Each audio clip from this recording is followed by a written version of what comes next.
வணக்கம். இன்றைய தரவுகளின் அலசலுக்கு உங்களை வரவேற்கிறேன். இன்னைக்கு நாம மனித பரிணாம வளர்ச்சி அப்புறம் மாற்று மருத்துவம் பத்தின ரொம்பவே வித்தியாசமான ஆனா சிந்தனையை தூண்டுற ஒரு சுவாரஸ்யமான கோட்பாட்டை பத்தி பேச போறோம். சரி, நேரா விஷயத்துக்கு வருவோம். இந்த தரவுகள்ல சொல்லப்படுற ரொம்பவே துணிச்சலான ஒரு வாதம் என்ன தெரியுமா? மனிதர்கள் எதிர்காலத்துல உணவே இல்லாம உயிர் வாழ்ற அளவுக்கு பரிணாம வளர்ச்சி அடைய முடியும் அப்படிங்கிறது தான். கொஞ்சம் யோசிச்சு பாருங்க. காலை உணவோ மதிய உணவோ இல்லாம வாழ்வது எப்படி சாத்தியம்? இது எப்படி சாத்தியம்னு புரிஞ்சிக்க இவங்க சொல்ற ஒரு முக்கியமான கான்செப்ட நம்ம கவனிக்கணும். அதாவங்க quantum thermodynamic energy harvesting system அப்படின்னு சொல்றாங்க. அதாவது வளிமண்டலத்தில் இருக்கிற நைட்ரஜன் மாதிரியான தரிமங்களை நம்ம உடம்பு நேரடியாகவே உறிஞ்சி சாப்பாடே இல்லாம அதை உள்ளுறுப்புகளுக்கான ஆற்றலா மாத்திக்கிற ஒரு கோட்பாட்டு ரீதியான செயல்முறை தான் இது. இந்த அலசல்ல நாம பார்க்க போற 5 முக்கிய அம்சங்கள். 1. உணவின்றி வாழும் கலை. 2. உடல்ல செயல்படும் கதிர்வீச்சு. 3. பரிணாமத்தின் 7 நிலைகள். 4. வெங்கடேஷன் முறை. அப்புறம் 5. பேட்டரி பரிசோதனை. முதல் பகுதி, உணவின்றி வாழும் கலை, மனித நுகர்வை மாற்றுதல். நம்ம அன்றாட பழக்கத்தையே இது எப்படி தலைகீழா புரட்டி போடுதுன்னு பாருங்களேன். உணவுங்கிறது நாம சுவைக்காக அடிமையாகி போன ஒரு போதைப் பொருள். அது நம்ம உடம்பையே அழிக்கக்கூடியதுன்னு இவங்க சொல்றாங்க. ஆனா தூய்மையான ஆற்றல்ங்கிறது இயற்கையானது, பிரபஞ்சத்திலிருந்து நேரடியாக உறிஞ்சப்படுற சக்தி அப்படின்னு விவரிக்கிறாங்க. இது ஏதோ நேத்து இன்னைக்கு வந்த கான்செப்ட்னு நினைச்சிடாதீங்க. சுமார் 2000-3000 வருஷங்களுக்கு முந்தைய திருமந்திரம் மாதிரியான பழந்தமிழ் இலக்கியங்கள்லயே இந்த அகத்தூய்மை மற்றும் நோன்பு பத்தின குறிப்புகள் இருந்திருக்குன்னு தரவுகள் சுட்டிக்காட்டுது. இரண்டாவது பகுதி, உடலில் கதிர்வீச்சு, உடலினுள் உள்ள உலைகள். நம்ம உடம்போட அடிப்படை ரசாயன கலவை எடுத்துக்கிட்டீங்கன்னா ஆக்சிஜன் 65%, கார்பன் 19, ஹைட்ரஜன் 9, அப்புறம் நைட்ரஜன் 3.5% இருக்கு. ஆனா இதை மொத்தமா கூட்டுனா சரியா 100% வராதுங்கிறத அவங்க சுட்டிக்காட்டுறாங்க. அப்போ அந்த விடுபட்ட சதவீதம் எங்க போச்சு? அந்த விடுபட்ட மிகச்சிறிய பின்னத்துல தான் பொட்டாசியம் 40, கார்பன் 14 மாதிரியான கதிரியக்க ஐசோடோப்புகள் இருக்காம். நாம சாப்பிடாதப்போ நம்ம உடம்பு இந்த தனிமங்களை தான் ஒரு இன்டர்னல் எனர்ஜியா பயன்படுத்துது அப்படிங்கிறது தான் இவங்களோட வாதம். கேட்கவே ஆச்சரியமா இருக்குல்ல?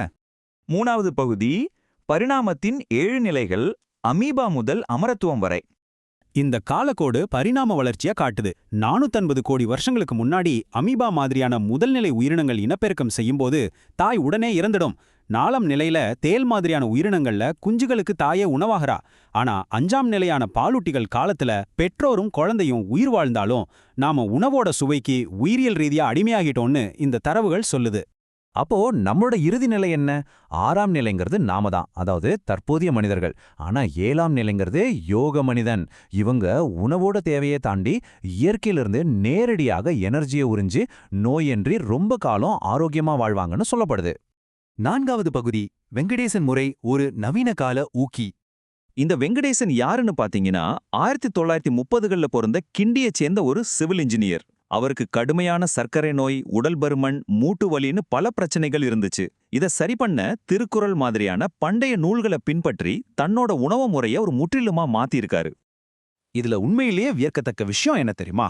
வெறும் 6 மாசத்துல அவர் 31 கிலோ எடையை குறைச்சிருக்கார்.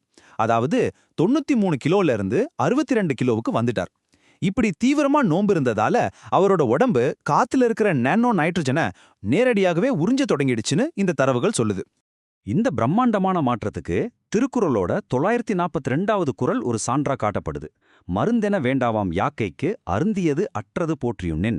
அதாவது சாப்பிட்ட உணவு முழுமையா செரிமானாகி வயிறு காலியானா எந்த நோயும் வராது, எந்த மருந்தும் தேவையில்லைன்னு ஒரு வித்தியாசமான விளக்கத்தை கொடுக்கறாங்க. 5வது பகுதி, பேட்டரி பரிசோதனை, ஒரு உயிரியல் கோட்பாட்டிற்கான இயந்திரவியல் சான்று. உண்ணாவிரதம் இருக்கிற மனித உடம்புக்கு இணையா இவங்க ஒரு எலக்ட்ரானிக் பரிசோதனையே செஞ்சிருக்காங்க.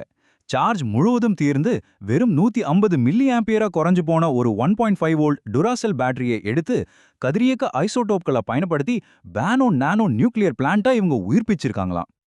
அந்த செத்துப்போன பேட்டரிக்குள்ள 1.2 மில்லியன் வருஷங்கள் அரைவாழ்வு காலம் கொண்ட பொட்டாசியம் 40, அப்புறம் கிராஃப்ட் 14, துத்தநாகம், இரும்பு, இது எல்லாத்தையும் சேர்த்து அந்த பேட்டரி தனக்கான எனர்ஜியை சிதைவடையும் தனிமங்கள்ல இருந்து முடிவில்லாம அறுவடை செய்யுதுன்னு அடிச்சு சொல்றாங்க. இந்த உயிர்ப்பிக்கப்பட்ட பேட்டரி தொடர்ந்து 50 நாளா ஒரு எல்இடி விளக்க எரிய வச்சிருக்கான். அதுவும் 2.2 வோல்ட் மின்சாரத்தை நிலையா கொடுக்குதுன்னு தரவுகள்ல கூறப்படுது. இத அப்படியே நம்ம மனித உடம்போட ஆற்றல் உற்பத்திக்கு இணையா ஒப்பிடுறாங்க. இறுதியா பகவத்கீதையோட 6வது அத்தியாயம் 16வது ஸ்லோகத்தை இவங்க மேற்கோள் காட்டுறாங்க. அதிகமா சாப்பிட்றவனுக்கோ அல்லது சுத்தமா சாப்பிடாதவனுக்கோ யோகம் சாத்தியமில்லை. அதாவது மனிதர்கள் கொஞ்சம் கொஞ்சமா உணவை குறைச்சு கடைசியில இந்த உள்ளக ஐசோடோப் ஆற்றல் முறைக்கு மாறணும்னு வாதிடுறாங்க. இப்போ நீங்க யோசிக்கலாம், இத ஒரு ஆழ்ந்த பழங்கால ஞானமா ஏத்துக்கலாமா இல்ல முற்றிலும் விசித்திரமான ஒரு சயின்ஸா பார்க்கலாமான்னு. ஆனா உயிரியலுக்கும் இயற்பியலுக்கும் நடுவுல இருக்கிற எல்லைக்கோடு நிஜமாவே இவ்ளோ மங்கலா இருந்தா மனித பரிணாம வளர்ச்சியோட எதிர்காலம் என்ன ஆகும்? மனித உடம்போட உண்மையான எல்லைகள் தான் என்ன? இத ஒரு நிமிஷம் சிந்திச்சு பாருங்க. மீண்டும் ஒரு புதிய அலசலில் சந்திப்போம்.